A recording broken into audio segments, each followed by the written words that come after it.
What's up, everybody? This is Michael Schoening with the Unconditional Podcast, and I've got an unconditional entrepreneur guest today, Ben Boyd, joining us. Thank you so much, Ben, for jumping on the podcast. Thanks for having me.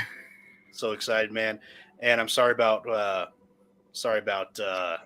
Chiefs yesterday. Sorry about that. It happens. So we've got our sponsor today is Planet Duct Air Duct Cleaning. They are the best in Southern Colorado as far as air ducts. I personally use them on my air ducts and my dryers, so I'm not just talking stuff. This is the real deal. These guys are the real deal. And call them. Get a hold of them by going to planetduct.com.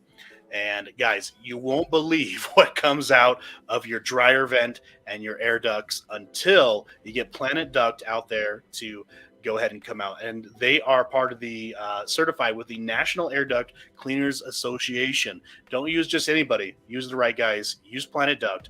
See them at planetduct.com and talk to them. Get a consultation today. Well, the Unconditional Podcast, our viewers are entrepreneurs. Entrepreneur is a French word, which means one who's willing to carry the weight. And whether you're in ministry or in business or you just in leadership role, what I believe is, when the leader gets better, everyone in the organization gets better. And as someone who's got over 60 licenses and certifications on working with kids in trauma, man, that is powerful when working with entrepreneurs. We want to empower entrepreneurs to move past, and we do, let me change my verbiage, we do empower entrepreneurs to move past a lot of these heart and mental, emotional limitations. So a lot of that is unlearning, unconditioning from the past to become unconditional. Also, being an unconditional entrepreneur is being an entrepreneur wherever you are. You are willing in any creative space that you're in, whether in one industry or the next. You do not change as someone who is willing to carry the weight and be successful as a business. And the third thing, it's not about work-life balance. That's some corporate garbage someone sold. It's work-life boundaries. So we talk about healthy boundaries in life that protect our families from some stuff that happens at work, and sometimes protect our businesses from some stuff that happens in the home. And without those healthy boundaries, man, we're just in the storm of who we are. So thank you so much, Benjamin. Tell us, what you're working on right now and how you're helping your community. Right now, the biggest thing I would say that I am focusing most of my energy coming to the end of the year, getting my taxes in order. But next year, I'm going to be launching a non-for-profit aimed towards minority business consulting. I believe there's a lot of minority businesses out there that are not keeping up when it comes to technology, when it comes to using the right accounting, making sure the taxes are correct, even just flipping and renovating of the inside of storefronts, you name it. But that is kind of my passion. And after realizing, making money is one thing, but actually following a passion, something that drives you, that makes you want to get up in the morning and you're excited to get up in the morning, that's my next thing. So I believe I have been gifted with the ability to run businesses, to create new ideas. And so my passion as of now is going to be directed towards getting this non-for-profit up and going, hopefully getting a lot of investment into the non-for-profit to then go out into the community and help these businesses. That's powerful. Are you going to be teaming up with other organizations or other businesses? Yes. Or is that a Colorado thing, or? It's going to start in Colorado, and then hopefully it goes nationwide and hopefully worldwide after that. But you got to start on a smaller scale. But I really, really believe that just in your community, there's lots of businesses that are failing, that are going out of business, that are getting bought out by other entrepreneurs, and in a sense of just giving back, getting these people on board where they need to, providing the financial costs and the leadership and the guidance of what direction you need to be going. That's powerful. I love that you're able to create a roadmap for people. There are people, obviously, a lot of people have immigrated. A lot of people are born here in the States. They're of a minority. And sometimes it's hard to really know, what to do. Sometimes in minority areas and families, especially, maybe your parents weren't entrepreneurs and maybe you're trying to figure this out.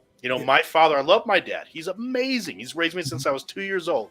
gave up his dream. He was literally living on a boat in the North Shore of Hawaii, and he was just going to bars, having his steaks, and surfing every day. And he gave all that up to raise me and my little brother, not even his bio kids, but he's now worked at the same garage fixing cars for Nissan over 48 years. And my dad, he doesn't have an entrepreneur bone in his body, except that he was willing to do what he needed to do to raise us because he loved my mom. So, I've had to figure a lot of this out on my own and really get over myself, get over my own. I can't do that because I didn't start off with a lot of money. I can't do that because I just have a GED. I don't even have a diploma. I didn't even finish college, right? I dropped out of college. I can't do that or be that because of my own mental limitations. So obviously you already know you're going to be working with a lot of people's stuff that's going on up here and stuff that's going on in here. Yeah. And I think coming from, I as well, my dad was a teacher. I don't know if you see if you read the book, Rich Dad Poor Dad, I'm sure you have, but just that mindset of my dad is the smartest man I've ever met. But that comes to book smarts, not actually investments, accounting, budgeting, saving, those types of things. And so there was a lot. I feel my qualifications come from tripping over every stump and falling in every hole on my way to success to where I am today when it comes to business. And in that, there's a lot of mistakes that I would say, hey, don't jump in that hole, don't hit that log, that I want to give to other people that I know are struggling in the same way. That's beautiful. One of my good friends who is, also our sponsor today, Brandon James Kirk, he was asked, we were at a 1 Million Cups event, and he was asked, Brandon, you just won like Small Business Person of the Year from the BBB here in Colorado Springs and El Paso County. Like, what did you do? He said, I made a lot of mistakes, and then I stopped making those mistakes. And eventually I started running out of mistakes to make. Yeah. Everyone's like, we were hoping for this thing, and you make a bunch of mistakes. Yeah. That's how you made it. That's how, and it's funny, but the most powerful, highest level of education answers for success as an entrepreneur are sometimes the most basic things, right?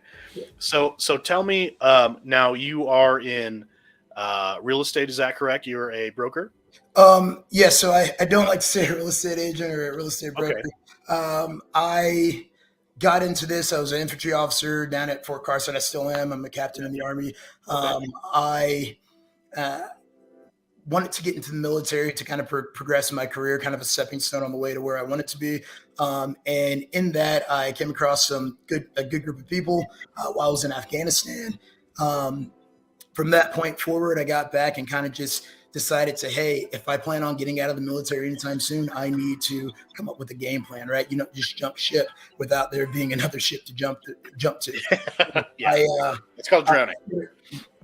So I started to basically I used my VA loan, went and got a few investment properties, started working on those. A lot of it was trial and error. No one in my family, I think, has ever owned an investment property ever. And then it went from that to buying another one, then getting a few business partners, falling over a few branches there, falling in a few holes there, and then coming out on the other end, owning multiple properties in Colorado, starting a property management company, and then also getting my real estate license in order to then do my own deals. Because at a certain point, after you've done so many deals, working with an agent, you just kind of get frustrated with the whole process because you know what you're looking for. They don't necessarily know what you're looking for. So that's what I ended up doing, and renovated, flipped, bought, complete 100% rehabbed quite a few properties. And now I own and operate about 24 units in Colorado Springs. That's powerful. That's awesome.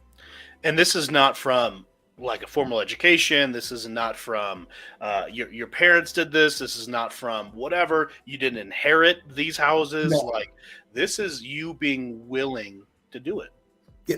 It's willing to do it, and also surrounding myself with the the correct people. Like who you associate with, I think, in my opinion, is the biggest telltale of who a person is, who they decide to have in their life, who they decide to get information from, and who they decide to take that information from, and who they decide to get help from.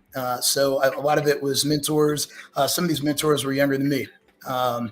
I'm 29 years old. One of my best mentors is about a year younger than me. And then the other, I'd say he's about a year older than me right now. So it's a little weird how you find certain people that have so much to give you, so much to invest into your life, but you have to be looking in the right areas or noticing it when it's happening. Exactly. And I love that. I heard it say 1,000 times, and we could say it 1,000 more times, but you are who you hang out with. It's really easy to say, like you are what you eat. It's you are who you meet. You are who you spend time with. And a lot of people will be pretty ignorant about that and say, no, I'm not. I'm strong. Like I know who I am. I know my identity, but that's not the reality. We are all vulnerable to become who we hang out with. And that even goes for like what kind of things we listen to, what kind of podcasts we listen to, what kind of movies we watch. I know people who are just gossipers like crazy. They're so dramatic. They're so negative. And I'm like, what are you watching? They're like, well, I watched the soap opera about this. I'm watching that. I'm like, that's why. Or murder podcasts 24/7. And then they're paranoid and can't sleep at night. Yeah. I just can't stop watching NCIS. I'm like, come on. Well, that's not real life. And then now let me guess. You're checking the lock on your doors before you go to bed like 5 times before you go to sleep. I'm like, come on. Yeah. No, it's powerful. So what is something, Ben, what is a healthy boundary that you've had to create in your life, to really make sure you're successful? I would say 2 of the biggest, most important ones early on were friendships and family. Those are 2 boundaries that I think a lot of people, their old friends, their family, the way their family raised them, they don't feel comfortable leaving home. They don't feel comfortable going out on their own. They like the comfort of that nest. And I will say you develop a lot quicker. Your learning develops a lot quicker when you don't have that pad to fall on, which is a lot of times someone's family. And, some people have very wealthy families where there's a lot of cushion. Other people have very, very thin, amount of cushion when it comes to their family. But just the ability to get out and fall, make your own mistakes, make those mistakes, learn from those mistakes real fast, and then never do them again. Because the cushion you land on is going to be concrete. You know what I mean? So when you're out on your own, away from your family, I'd say that's the biggest thing. And then the second thing is just the people you hang out with, the people you associate with. That's the food for your soul. That's also your backbone. The people who drive you, the people who encourage you. Make sure those people are legitimately in your corner. I'd say for myself, I probably have, I can name my true friends on about 5, on one hand, 5 fingers. The people I would call for any reason, no matter what, because I know their advice would be good. It wouldn't be necessarily the advice I'd want to hear, but it would definitely be good. But you're receptive. Yep. You're willing to say, look, I'm going to grow because, one thing, I hear this all the time, right? You hear someone, I just love hanging out with like-minded people. I go to this networking thing because I hang out with like-minded people. Are you insane? If I hang out with like-minded people, there's no opportunity for my personal growth, my personal inspiration, education. I mean, I don't want to hang out with people that are, maybe if they're entrepreneurs and I'm an entrepreneur, that's one thing. But like-minded, I don't want that mind. I already have that mind. I want my mind to be stretched. Yeah, if I'm an accountant and I'm hanging out with accountants all day, that's good and all, but I need to be hanging out with people in areas that I'm weak in, right? So they can kind of sharpen me up in those areas. So I always say, there's certain things that I'm really good at. There's other things my business partners are 10 times better at me than I am at those particular things, and I can learn from them. Same way, vice versa, they can learn from me. And when it comes to real estate, when it comes to short-term middle market, when it comes to those particular things, but me sitting in a room with a bunch of guys that do short-term rentals, and we're just talking about short-term rentals. There's really it just becomes a griping and complaining circle, like a therapy circle for AA at a certain point, I guess. So, Yeah, we this is gonna be kind of gross. You probably heard stories like this, but we had, my wife owns a commercial and residential cleaning company, yeah. and she's in these groups with other cleaners and stuff like that, and Mhm. and I guess this guy had been drinking a lot, fell asleep in the hot tub Yeah. at an Airbnb, defecated, threw up, all the Mhm. things, and then slept in it. Okay. So comes out, walks in that. So now you got this juice, Wow. this soup that this man created of Mm. defecation and vomit, and he's walking through the house, getting on the couch, just it's like what a dog would do, kind of thing. And so Boy, the let's cleaning see. lady comes in next day, like, this is biohazard. This is out of my skill set. Yeah. What do you suggest I should do? I don't know. Burn the house down. I mean, Exactly. it's Collect nasty. insurance. Call it a day. Yeah. They had, of course, all the stuff they had to do. And people, I know a lot of people, like I was just in Orlando, there's 5,000 people, biggest marketing conference, in the year. It was FHL 2022. And I'm down there, and there was these big groups of people. They're all into the short-term rentals and everything. And people are saying, it's the easiest way to make 50 grand a month, easiest way to make 100 grand a month. It's not easy. And I get some things, you get in the flow of things, it could be easy, but Yeah. do you feel like, if somebody's thinking about getting into this industry, what are the top 3 things you're going to tell them? It is not passive. It is not passive. Ooh, okay. If you are a hardworking go-getter, the difference between this is another thing I'd say in my life lessons early on in business is knowing the difference between a businessman or a businesswoman and an investor, right? Investors like putting money in things and just seeing them appear. They're like, hey, this is a good opportunity. It's going to give me 20% return on my money. It's going to be great. It sounds great. It's easy. I'm just going to go to sleep and that's it. Well, businessman is the person that actually has to take that idea, make it reality, hire the people, fire the people, spot check, go there for emergencies when your cleaners or cleaning company isn't performing. You have to make those big calls. You have to create those contracts. You have to end those contracts. There's a lot more involved. And so when you get involved with people that are investors as opposed to business owners or businessmen, there's that standoffish, it's passive type mindset. But you never want to go into business with someone who thinks that something's going to be passive and easy and not willing to put in the work. Whereas opposed to a businessman is going to have to, the dirtiest job that I've ever had to do is clean out once a month. Still have to do it. Go up to the woods and clean out my composting toilets, right? Yeah. Woodland Park, Colorado. It is the worst job that I possess in my entire company, and I have to do that once a month. I can't morally even pay someone to do that. And you're captain in the military, the army, and you've probably seen some stuff. Oh yeah, and this is worse. This is worse. It sits there in ferments for about a month with urine and so yeah, that's how that goes. Goes into black trash bags, goes in the back of my truck, and then I drive right back to the city. So yeah, so that's kind of how that goes. But I will say you have to be willing to do those jobs. You have to be willing to do whatever it takes to get it done, whether it's not sleeping for a few days, whether it's completing a project, whether it's getting, you have a maintenance guy there that's running behind project. Be willing to stop what you're doing, open your truck, put on your knee pads and start laying down flooring with him to get it done for that guest who's going to show up in time. It's just really it's your whole business. Everything else relies on solely you, right? And you're to blame for everything. So you're to blame for everything. You are to blame for everything. You can be mad at your cleaning company. You can be mad at your contractors. Well, guess who hired them? You did. So it's your fault. That's right.